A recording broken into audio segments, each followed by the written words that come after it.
শুভ সকাল বন্ধুরা। তো তোমরা সকলে কেমন আছো? আশা করছি যে যেখানে আছো খুব ভালো আছো আর সুস্থ আছো। আজ নতুন আরো একটি ভিডিও তোমাদের সকলকে জানাই অনেক অনেক ভালোবাসা। আজকে হলো সোমবার আর এখন কিন্তু ঘড়ি কাটাতে সময় হয়েছে ওই সকাল 5:30। তো আজকের ব্লগটি আমি সকাল থেকে শুরু করছি তোমাদেরকে সাথে নিয়ে। আশা করি আজকের ব্লগটি তোমাদের খুব খুব ভালো লাগবে। তো চলো দেখতে থাকো। আজকে কি যেন অনেকটা সকালে ঘুম থেকে উঠেছি, ওই সকালবেলাটাও ভুল, অনেকটা ভোরবেলাই। তো ভোরবেলা থেকে উঠেই এই যে ঘরের সমস্ত কাজবাজ করছি। আর ভোরবেলা উঠে তারপরে একটু শুয়েছিলাম আর তারপরেই উঠেছি এই 5:30টার দিকে। উঠে বাইরেটা একটু ঘুরে এসেছি, বাসি উঠানটাকেও ঝাড় দিয়ে নিয়েছি রোজকারের মতো। আর এখন এই যে ঘরের যে সমস্ত কাজগুলো রয়েছে সেগুলো এখন সেরে নিচ্ছি। জানো তো আমাদের মতো সাধারণ ঘরের গৃহবধূদের রোজ সকালে উঠে কিন্তু এই সমস্ত কাজ থেকেই থাকে। ওই যে বাসি উঠানটাকে ঝাড় দেওয়ার সঙ্গে ঘরের যে সমস্ত বাসি কাজ থাকে সেগুলোকে তো সারতে হয়। আমাদের তো আর এক্সট্রা ওই যে কাজের লোক নেই বা হেল্পিং হ্যান্ড নেই সে যে আমাদের কাজগুলো করে দেবে। তো সেই ক্ষেত্রে আমাদের নিজেদের কাজ কিন্তু আমাদের নিজেদেরই বুঝে শুনে বুদ্ধি খাটিয়ে করতে হয়। আর যদি সত্যি কথা বলতে বাড়িতে ছোট বাচ্চা থাকে না, তাহলে কাজগুলো না অনেকটাই বুঝে সুঝে বুদ্ধি খাটিয়ে করতে হয়। আর ওই যে তোমরা তো সকলেই জানো যে আমি আলাদা থাকি, মানে আলাদা বাড়িতে থাকি, সেহেতু আবার শাশুড়ি মাও আলাদা বাড়িতে থাকেন। আর মাম্মাম যখন থেকে হয়েছে না বা পেটে এসেছে তখন থেকে কিন্তু আমার মাম্মাম হওয়া অবধি আমি প্রায় ওই বাবার বাড়িতেই বেশিরভাগ সময় ছিলাম। আর যেটুকু সময় এদিকে ছিলাম সেটুকু সময় কিন্তু আমার নিজের কাজটা আমাকে নিজেই করতে হয়েছিল আর তোমাদের দাদাভাই হেল্প করেছিল। তাছাড়া কিন্তু কখনো কারো হেল্প পাইনি আমার মার সঙ্গে। কি বলবো, মা যদি পাশে না থাকতো ওই সময়টায় কাকে যে মানে কষ্ট বলে দ্বিগুণ সেটা কিন্তু বুঝতে পারতাম। আর একটা মা কিন্তু সব সময় চায় তার সন্তানের মঙ্গল কামনা। আর সত্যি কথা বলতে সেই সময়টায় মাই আমার পাশে ছিল। আমার দেখাশোনা বলো, আমার সমস্ত কাজকর্ম বলো, সমস্তটা কিন্তু আমার মাই দেখেছেন। ওই যে বললাম আমার মাম্মাম পেটে আসার পর থেকেই বেশিরভাগ সময়টা বাবার বাড়িতেই ছিলাম। আর মাম্মাম হওয়ার পরে তো ওখানেই প্রায় 1.5 মাস 2 মাস মতো ছিলাম, তারপরে এসেছিলাম। তারপর থেকেই মাম্মামকে নিয়ে আমি একাই থাকি। আর ওই মা মাঝে মাঝে আসে অনেক দিন পর পর। আমার মা খুবই কম আসে, ওই বছরে 2বার কিংবা 1বার আসলো এটাই। তো যাই হোক, ওই যে এখন কিন্তু নিজের মতো করে মাম্মামকে সামলাচ্ছি, সঙ্গে সংসার প্লাস ওর স্কুলে নিয়ে যাওয়া সমস্ত কিছু কিন্তু একাই সামলাচ্ছি। আর কি জানো তো, এমন একটা অভ্যাস হয়ে গেছে এই কাজগুলো করতে করতে, এখন আর না তেমন কিছু মনে হয় না যে এটার পর এটা করতে হবে কিংবা এটা করলে কষ্ট হয়ে যাবে। একটা অভ্যাস হয়ে কিন্তু দাঁড়িয়েছে এই কাজগুলো করতে করতে। কি জানো তো, ওই যে একটা কথাই আছে না, দুঃখের সময় কিন্তু ওই যে কেউ পাশে থাকে না, কিন্তু সুখের সময় কিন্তু সকলেই পাশে থাকে। সত্যি কথা বলতে সেই সময়টায় যে পাশে থাকে সেই কিন্তু আসল বন্ধু আর সেই কিন্তু আসল আপনজন। দুঃখের সময় যদি সে তোমার পাশে না থাকে তাহলে সুখের সময় থেকে কি হবে বলো? সেই সময়টার কথা ভেবে মাঝে মাঝে এতটা খারাপ লাগে যে আমাকে কিন্তু তখন আমার মাম্মাম পেটে থাকতেও কেউ একটু আমাকে হেল্পও করে দেয়নি তোমাদের দাদা ভাই ছাড়া। আর সত্যি কথা বলতে সেই সময়টার কথা মাঝে মাঝে ভেবে না ভীষণ দুঃখও লাগে আর ভীষণ কষ্টও হয়। যে একটা কি জানো তো কথা আছে না, দুবেলা দুমুঠো না খেয়ে থাকতে রাজি আছি, কিন্তু ওই যে মানুষের কথা বা মানুষের টিটকারি এইসব শুনতে কিন্তু রাজি নেই। সত্যি কথা বলতে পাশের মানুষটা যদি ভালো হয় না, ও যদি পাশে থাকে না, এর থেকে ভালো আর কিছুই হয় না। হয়তো দুবেলা দুমুঠো না খেয়ে মানে থাকতে আমি রাজি আছি, কিন্তু জানো তো কারো কথা শুনতে বা কারোর ওই যে মানে কূটনীতি শুনতে রাজি নই। যাই হোক, ওই যে আমরা এখন নিজের মতো করে সংসার করছি, সংসারটাকে কিন্তু বেশ খানিকটা গুছিয়ে নিয়েছি। সংসার এমন একটা জিনিস না যেটার শব্দটা অনেকটাই ছোট, কিন্তু এই জিনিসটা করা বা এই সংসারটা করার পেছনে কিন্তু একটা গৃহবধূর অনেকটা খাটনি থাকে, পরিশ্রম থাকে, তার সঙ্গে সঙ্গে তার স্বামীরও কিন্তু থাকে। সত্যি কথা বলতে একটা জিনিস করতে গেলে না পরিশ্রম ছাড়া কখনোই কিছু সম্ভব হয় না। তো যাই হোক, তোমাদের সঙ্গে সকাল সকাল অনেক গল্প করে ফেললাম, অনেক মনের কথা বলে ফেললাম। এইদিকে দেখো আমার ঘরটাকে গুছিয়ে নিয়েছি, কিছু জামা কাপড় ছিল, কিছুটা রাত্রে ভাঁজ করে রেখেছিলাম আর কিছুটা এখন ভাঁজ করে নিলাম। আর সঙ্গে ঘরটাকে সুন্দরভাবে ঝাড় দিয়ে রেখে এসেছি। তোমাদের মাম্মাম সোনা আর তোমাদের দাদাভাই এখনও ঘুমোচ্ছে, আর এই ফাঁকে ভাবলাম আমি সকাল সকাল সমস্ত কাজগুলো সেরে নিই। তারপর এই যে আবার রান্নাঘরেও চলে এসেছি, এখন আবার রান্নাঘরের গ্যাসটা টেবিলটা সুন্দর করে পরিষ্কার করে নেব। তো যাই হোক, এইদিকে চলো রান্নাঘরটা পরিষ্কার করে নিই। গ্যাসটা তো পরিষ্কার প্রায় হয়ে গেছে, সুন্দর করে মুছে নিয়েছি।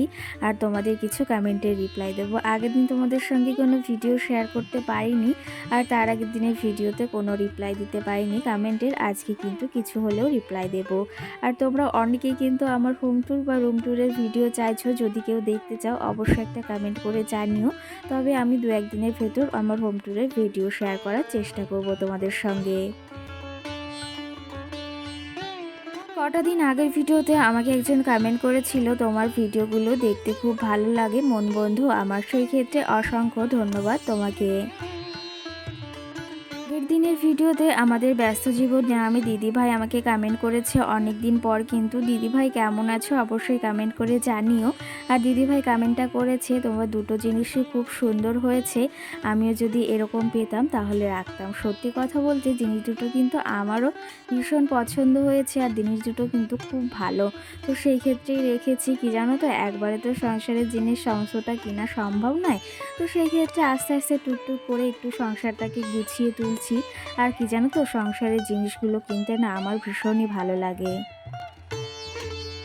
কি জানো তো, আমাদের মতো সাধারণ ঘরের গৃহবধূরা ওই সংসারটা ছাড়া আর কি বা বোঝে, সংসারটাকে কি করে গুছিয়ে রাখবো, সংসারটা কোন জিনিসটা রাখলে ভালো হবে, সেই জিনিসের উপরই কিন্তু বেশি করে খেয়াল রাখি। আমি তো বেশিরভাগ সময়ই সংসারটার জিনিসই কিনে থাকি, যেখানেই যাই না কেন এই সংসারটার জন্য কিছু না কিছু আমি নিয়েই আসবো।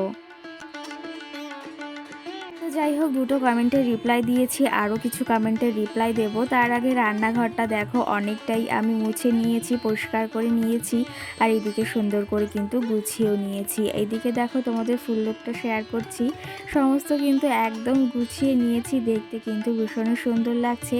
তো চলো তবে তোমাদের পুরোপুরি একটু দেখিয়ে দিই কেমন লাগছে, অবশ্যই কিন্তু কমেন্ট করে জানিও বন্ধুরা।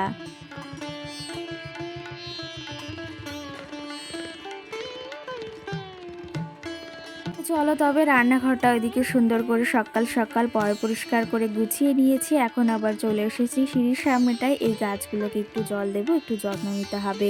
তো চলো তবে আরও কিছু কমেন্ট রয়েছে সেগুলোরও রিপ্লাই দেওয়া যাক।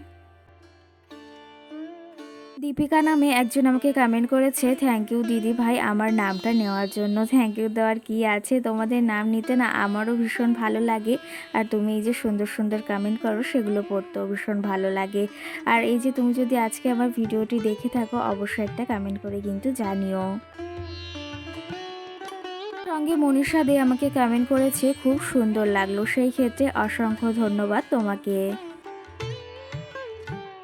সঙ্গে আরেকটা বুনু আমাকে কমেন্ট করেছে খুব সুন্দর হয়েছে জিনিসগুলো, সেই ক্ষেত্রে বুনুর নামটা আমি নিতে পারলাম না, কারণ প্রোফাইলের নামটাও নেই। তো সেই ক্ষেত্রে তোমার নামটা নিতে চাই আমি, ওই যে অবশ্যই কিন্তু কমেন্ট করে জানিও যে তোমার নামটা কি। তোমার নামটা নিয়ে জন্য কিন্তু আমি নিতে পারলাম না এই ভিডিওতে। সঙ্গে সোনালি সাহা নামে আমাকে ওই যে একটা দিদিভাই বা বোন কমেন্ট করেছে, তুমি রূপে লক্ষ্মী, তুমি খুব সুন্দর। সেই ক্ষেত্রে অসংখ্য ধন্যবাদ দিদিভাই, এই সুন্দর একটা কমেন্ট করেছে, আমার না ভীষণ ভালোও লেগেছে। আর তোমার কমেন্টগুলো না আমার ভীষণ ভালো লাগে। আর আজকের কমেন্টটা কিন্তু সত্যি কথা বলতে আমার ভীষণই ভালো লেগেছে। আর দিদিভাই তুমি কেমন আছো অবশ্যই কিন্তু কমেন্ট করে জানিও। আগের দিন ভিডিও দিতে পারিনি, তার জন্য কিন্তু আমার অনেকটা খারাপ লাগছে। কি জানো তো, তোমাদের সঙ্গে ভিডিও না শেয়ার করলে না আমারও কিন্তু একদম ভালোই লাগে না।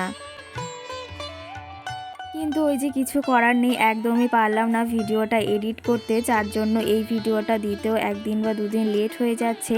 তো আশা করি এখন থেকে রোজ ব্লগ দেওয়ার চেষ্টা করব। আর তোমাদের সঙ্গে ব্লগ শেয়ার করলেও না আমারও ভীষণ ভালো লাগে। আর যেদিন ব্লগ দিতে পারি না সেদিন কিন্তু আমার যে এতটা খারাপ লাগে সেটা তোমাদের ভাষায় প্রকাশ করে বলতে পারবো না। সঙ্গে কিন্তু আমাকে আরেকজন কমেন্ট করেছে, খুব সুন্দর হয়েছে জিনিসগুলো। জিনিসগুলো সত্যিই ভীষণ সুন্দর হয়েছে। আর তোমার যেটা ভালো লেগেছে এটাও ভেবে অনেকটা ভালো লাগছে যে তোমাদেরও আমার মতো পছন্দ হয়েছে জিনিসগুলো।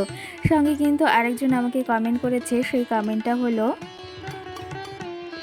সঙ্গে নেহা লাইফস্টাইল ব্লগ নামে আমাকে আরেকজন কমেন্ট করেছে, বুনু যে তুমি যে ব্যাকগ্রাউন্ড মিউজিকটা দিয়েছো সেটার নাম কি? তো সেটা কিন্তু আমি ওই যে ক্রোম থেকে নিয়েছিলাম। তো ওখানে গিয়ে সার্চ করলে ইউটিউবের অনেক ভিডিওই পাওয়া যায়, মানে অনেক মিউজিকই পাওয়া যায়, ব্যাকগ্রাউন্ড মিউজিক। সেগুলো কিন্তু বেছে বেছে নিতে হয় পছন্দ করে, তবেই কিন্তু সেই মিউজিকগুলো পাওয়া যায়। আর এটা আমি ওই যে কিন্তু মানে চুজ করে পেয়েছিলাম, আর অনেক খুঁজে খুঁজে পেয়েছি, যদিও মিউজিকটার নাম কিন্তু আমার জানা নেই। দেবলীনা দেবনাথ নামে আমাকে একজন কমেন্ট করেছে, তুমি একটা দিদির কপি করেছো। তো কার কপি করে আমি ভিডিও করছি বা কার কপি করে আমি ভিডিওটা করি সেটা অবশ্যই কমেন্ট করে জানিও, সেটা বললে আরও ভালো হয়। আমি যে এই যে সকাল থেকে রাত অবধি বা এই যে আমি সারাটা দিনের যে কাজকর্ম শেয়ার করি সেটা সবটাই তাহলে নকল করে বা কপি করে করি। তো সেই ক্ষেত্রে তোমরা যদি কেউ মানে জানতে চাও যে আমি কোথা থেকে করি সেটা অবশ্যই জানিও, বা তোমরা যদি জেনে থাকো যে কার ভিডিও আমি কপি করছি, তো সেই ক্ষেত্রে অবশ্যই কিন্তু জানাতে পারো, এতে কিন্তু আমার কোনো সমস্যা নেই। আর তোমার যখন মনে হয়েছে কপি করি তাহলে অবশ্যই কপি করি। সঙ্গে আমার আরেকটা বোনও আমাকে রোজই কমেন্ট করে, সে কমেন্টটা করেছে, দিদি ভাই মেকআপটা খুব সুন্দর হয়েছে। আর তুমি কি মানে বোন হয়ে একটা কথা বলছি যে তুমি মেকআপ ভিডিও শেয়ার করো। সত্যি কথা বলতে অবশ্যই একদিন না একদিন তোমাদের সঙ্গে একটা মেকআপ ভিডিও শেয়ার করার চেষ্টা করব। তো যাই হোক, তোমাদের আজকে কটা কমেন্টেরই রিপ্লাই দিলাম, পরবর্তীতে আরও কিছু কমেন্টের রিপ্লাই দেওয়ার চেষ্টা করব। এইদিকে আমার সকালের সমস্ত কাজ বাজও সেরে নিয়েছি, সঙ্গে স্নানটাও কিন্তু সেরে এসেছি। আজকে কিন্তু তোমাদের সঙ্গে আমি এই যে সকাল থেকে উঠে যেভাবে আমার সংসারের কাজকর্মগুলো করি সমস্তটাই কিন্তু শেয়ার করলাম। আর এরপর থেকে আর কিছুই শেয়ার করব না, ভেবেছি তোমাদের সঙ্গে আজকের ব্লগটি সকাল অবধি শেয়ার করব। এখন যাব রান্নাঘরে, রান্নাঘরে গিয়ে ওই যে নিজের জন্য একটু চা বসাবো, সঙ্গে মামার সোনার খাবারটাও বসাতে হবে। ওই যে তোমাদের তো একটা কথা বলতেই ভুলে গেছি, এত গল্প করতে করতে তোমাদের সঙ্গে। আজকে কিন্তু আমাদের বাড়িতে অতিথি আসবে, মানে আমার ভাগ্নে ভাগ্নি, আমার ননদ আসবে কিন্তু। তো সেই ক্ষেত্রে দুপুরের দিকে হয়তো আসবে, এরপরে দুপুরে আবার রান্না বাড়া রয়েছে, সেই জন্যই ভাবলাম তোমাদের সঙ্গে সকাল সকাল সমস্তটা শেয়ার করি। তো সেই ক্ষেত্রে ভেবেছি সকাল থেকে কাজগুলো তাড়াতাড়ি সেরে নিই, তারপরে ওরা আসবে, রান্নাবাড়া রয়েছে, একটু চাপ তো থাকেই বাড়িতে কেউ আসলে। তো তারপরে আর ভিডিও করতে না ইচ্ছা করে না এতটা কষ্ট করে। আর এখন যে পরিমাণে গরম পড়ছে তাতে না আরোই কষ্ট হয়। তো যাই হোক, ওইদিকে এখন চাটা বসিয়েছি, চাটাও হয়ে গেছে। এখন একটু চা বিস্কিট খেয়ে নেব, তারপরে দিদিদের আসার জন্য আবার রান্না বান্না বসাতে হবে। আজকে আর মাম্মামকে নিয়ে স্কুলে যাব না, আজকে এই যে বাড়িতেই কিন্তু মাম্মাম থাকবে, কারণ ওর পিমনিরা আসছে যেহেতু। চলো তবে এদিকে আজকে চায়ের সঙ্গে বিস্কিট নিলাম না, আজকে তালের বড়া নিয়েছি, কালকে কাকিমারা বানিয়েছিল দিয়েছিল। তো চলো তবে আজকের ব্লগটিও বেশি বড় করব না, এখন চা খেতে খেতে আজকের ব্লগটি তোমাদের সঙ্গে শেষ করব। আজকের ব্লগটি তোমাদের কেমন লেগেছে, আর তোমরা কি আমার কাছে আমার হোম ট্যুর বা রুম ট্যুরের ভিডিও দেখতে চাও, সেটা অবশ্যই কিন্তু একটা কমেন্ট করে জানিও। তো চলো তবে আজকের মতো ব্লগটি এখানে শেষ করছি, আবার দেখাও সুন্দর একটি ভিডিও। সকল বন্ধুরা ভালো থেকো, সুস্থ থেকো, নিজেদের খেয়াল রেখো, সকলকে টাটা।